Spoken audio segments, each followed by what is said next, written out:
அனைவருக்கும் வணக்கம். +2 படிக்கக்கூடிய மாணவர்கள் பலரும் அடுத்து என்ன செய்வது என்று ஏற்கனவே முடிவு செய்து வைத்திருப்பார்கள். நீட் கோச்சிங் கிளாஸ் போக ஆரம்பிச்சிருப்பாங்க, ஐஐடிக்கு கோச்சிங் கிளாஸஸ் போக ஆரம்பிச்சிருப்பாங்க. அதே போல் சட்டக்கல்லூரிக்கும் அந்த கிளாட் எக்ஸாம்ஸ்னு இருக்குது, அந்த கிளாட் எக்ஸாம்ஸ்க்கான கோச்சிங்கை ஆரம்பிச்சிருப்பாங்க. ஸோ இப்படி எல்லோரும் திட்டமிடலோடு பயணத்தை கண்டிப்பாக ஆரம்பித்திருப்பார்கள். குறிப்பாக 10வது படிக்கக்கூடிய மாணவர்கள், 11வது படிக்கக்கூடிய மாணவர்கள், இவங்க எல்லாருமே யோசிக்கலாம், என்ன படிக்கலாம், டாக்டர் ஆகணும்னு யோசிக்கலாம், இன்ஜினியர் ஆகணும்னு யோசிக்கலாம். இப்போ நான் எதை பற்றி பேச போகிறேன் அப்படின்னா, ஒரு வழக்கறிஞராக எப்படி ஆவது, எங்கே படிக்க வேண்டும், என்ன படிக்க வேண்டும், அதற்கான எலிஜிபிலிட்டி கிரைட்டீரியா என்ன, அதற்கான முயற்சிகள் என்ன, அதற்காக நீங்கள் என்னென்ன ஆயத்தங்களை செய்ய வேண்டும் அப்படின்றத பற்றி பார்க்கலாம். ஸோ நான் 1998 வழக்கறிஞராக பதிவு செய்தேன். ஸ்ட்ரெயிட்டாக +2 முடித்துவிட்டு ஏவிஎம் மெட்ரிகுலேஷன் ஹையர் செகண்டரி ஸ்கூலில் +2 முடித்தேன். 93ல் முடிச்சுட்டு ஸ்ட்ரெயிட்டாக 5 இயர் லா கோர்ஸ். அப்போது என்ட்ரன்ஸ் எக்ஸாம் இருந்துச்சு.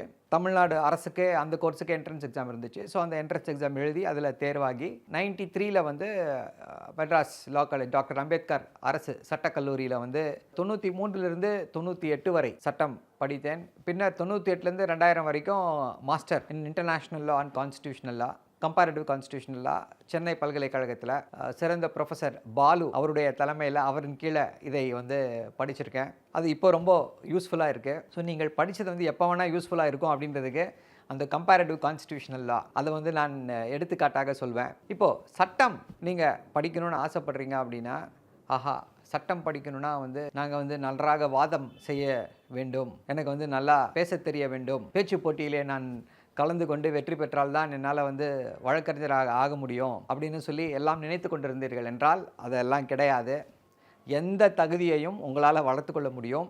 உங்களுக்கு நீங்கள் வழக்கறிஞராக வேண்டுமா வேண்டாமா என்ற ஒரு ஆசை மட்டும்தான் உங்களுக்கு இருக்கணும். வழக்கறிஞராக ஆகிறது அப்படின்னு முடிவு செஞ்சிட்டிங்க அப்படின்னா வேறு எதை பற்றி நீங்கள் கவலைப்பட வேண்டாம். எப்படி வழக்கறிஞர் ஆகுது என்பதை பற்றி மட்டும் பார்ப்போம். +1 +2 எந்த குரூப் எடுத்திருந்தாலும் சட்ட படிப்பு படிப்பதற்கு எந்த விதமான குரூப் கம்பல்ஷன்ஸும் கிடையாது.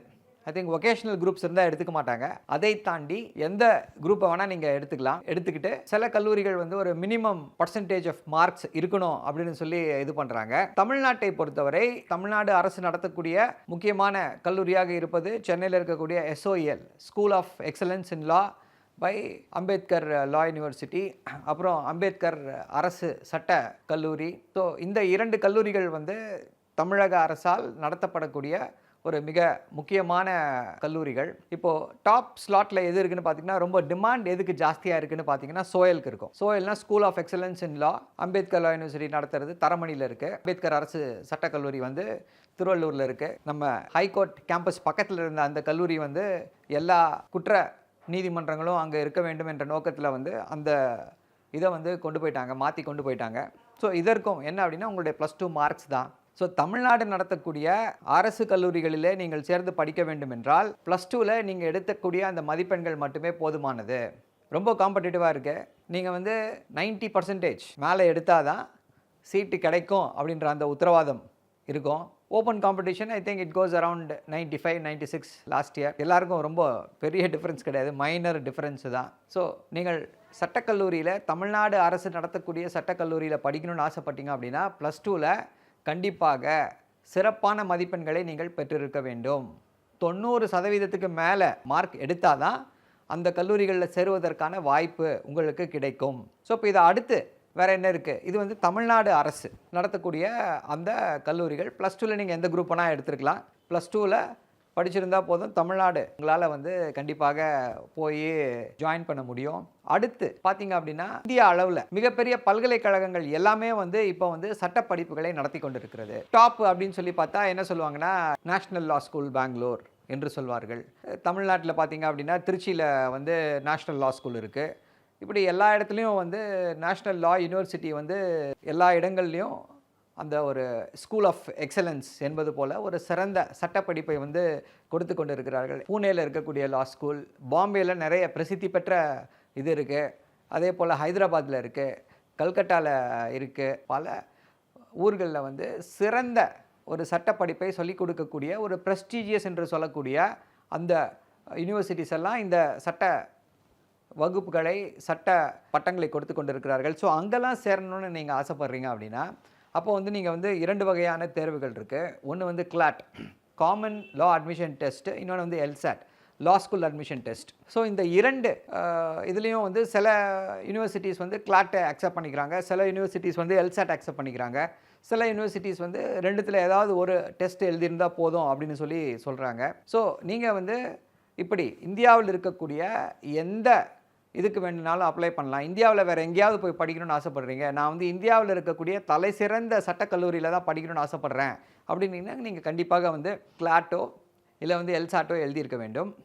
அதே போல் அந்தந்த யூனிவர்சிட்டிஸ் வந்து அவங்களுக்குன்னு சொல்லி ஒரு ஸ்க்ரீனிங் ப்ராசஸ் வச்சுருக்காங்க. அவங்க என்ன எக்ஸ்பெக்ட் பண்ணுறாங்கன்னா, உங்களோட எலிஜிபிலிட்டினா நீங்கள் வந்து மினிமம் 60 or 70% மேலே வாங்கியிருக்கணும். சென்னையில் இருக்கக்கூடிய விஐடி சட்ட பல்கலைக்கழகத்தில் பார்த்தீங்க அப்படின்னா, சட்டக்கல்லூரியில் பார்த்தீங்க அப்படின்னா 70% மேலே இருந்தால் தான் எலிஜிபிள், நீங்கள் அப்ளையே பண்ண முடியும். எல்சாட் எழுதியிருக்கணும், இல்லை கிளாட் எழுதியிருக்கணும்.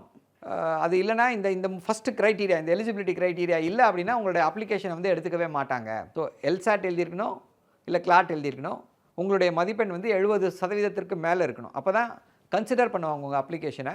கன்சிடர் பண்ணி அதன் பின்னர் ஒரு குரூப் டிஸ்கஷன் வைக்கிறாங்க.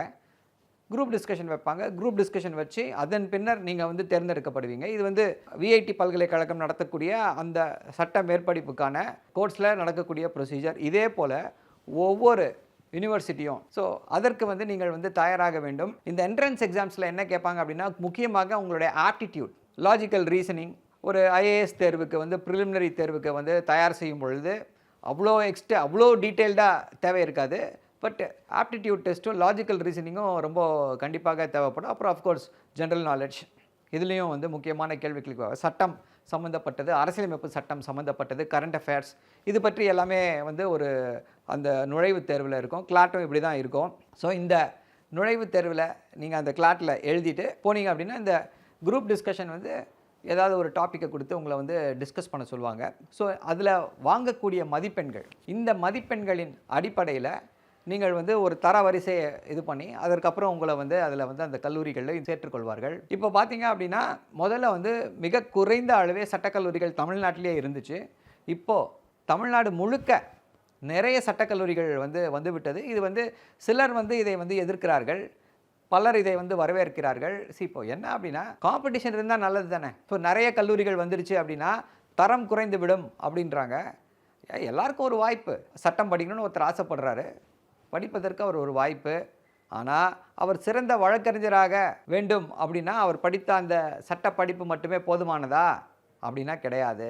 ஸோ இது வந்து சேர்வதற்கான நடைமுறைகள், விதிமுறைகள். ஸோ இப்போ நீங்கள் டிசைட் பண்ணிட்டீங்க, இல்லை இன்னும் அன்டிசைடடாக இருக்கீங்க அப்படின்னா, +2 படிக்கக்கூடிய மாணவர்களே, நீங்கள் அன்டிசைடடாக இருக்கீங்க அப்படின்னா, என்ன படிக்கிறது அப்படின்னு தெரியல அப்படின்னு யோசிச்சிங்க அப்படின்னா, கண்டிப்பாக வந்து சட்டம் நீங்கள் பயிலலாம். இதுக்கு முன்னாடி ஒரு நோஷன் இருந்துச்சு. என்ன அப்படின்னா, ஒரு ஃபஸ்ட் ஜென்ரேஷன் லாயர் சக்ஸஸ்ஃபுல் ஆக முடியுமா அப்படின்ற அந்த ஒரு கேள்வி இருந்தது.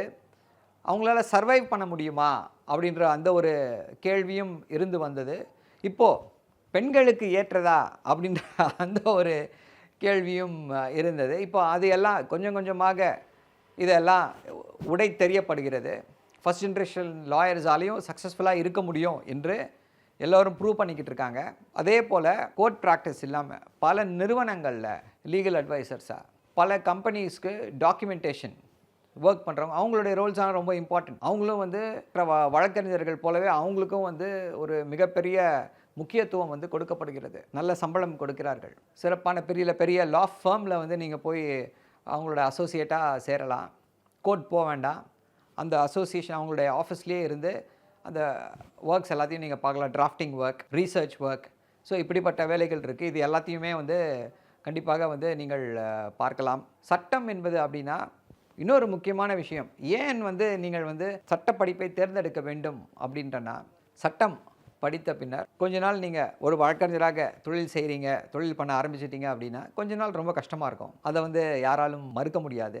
ஆனால் அதன் பின்னர் ஒரு 5 வருஷம் இல்லை 10 வருஷம் நீங்கள் வந்து அந்த ப்ரொஃபஷனில் ஸ்டாண்ட் பண்ணிட்டீங்க, லீகல் ப்ரொஃபஷனில் ஸ்டாண்ட் பண்ணிட்டீங்க, 10 வருடங்களாக நீங்கள் வழக்கறிஞராக தொழில் புரிந்து கொண்டு இருக்கிறீர்கள் அப்படின்னா உங்களுடைய மதிப்பு அப்படியே ஜியாமெட்ரிக்கல் ப்ராக்ரெஷனில் இன்க்ரீஸ் ஆகும். சுற்றத்தாரிடம், உங்கள் நண்பர்களிடம், உங்கள் வீட்டு பக்கத்தில் இருக்கவங்க கிட்ட, சொந்தக்காரர்களிடம் எல்லார்கிட்டேயுமே வந்து உங்களுடைய மதிப்பு பன்மடங்கு பெருகும்.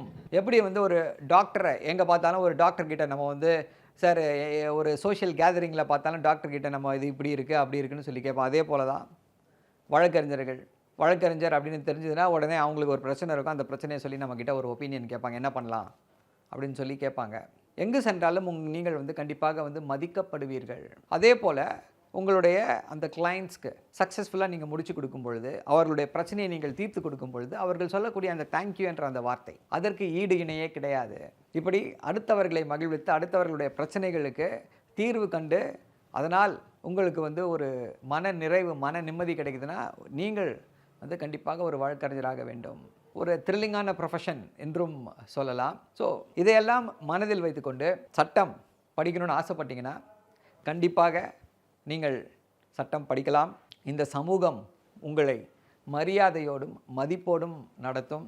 வாழ்க்கையில் வித்தியாசமாக எதையாவது சாதிக்க வேண்டும், வாழ்க்கையில் ஒரு எடுத்துக்காட்டாக இருக்க வேண்டும் அப்படின்னு நினைக்கிறீங்கன்னா கண்டிப்பாக நீங்கள் வந்து சட்டம் பயில வேண்டும்.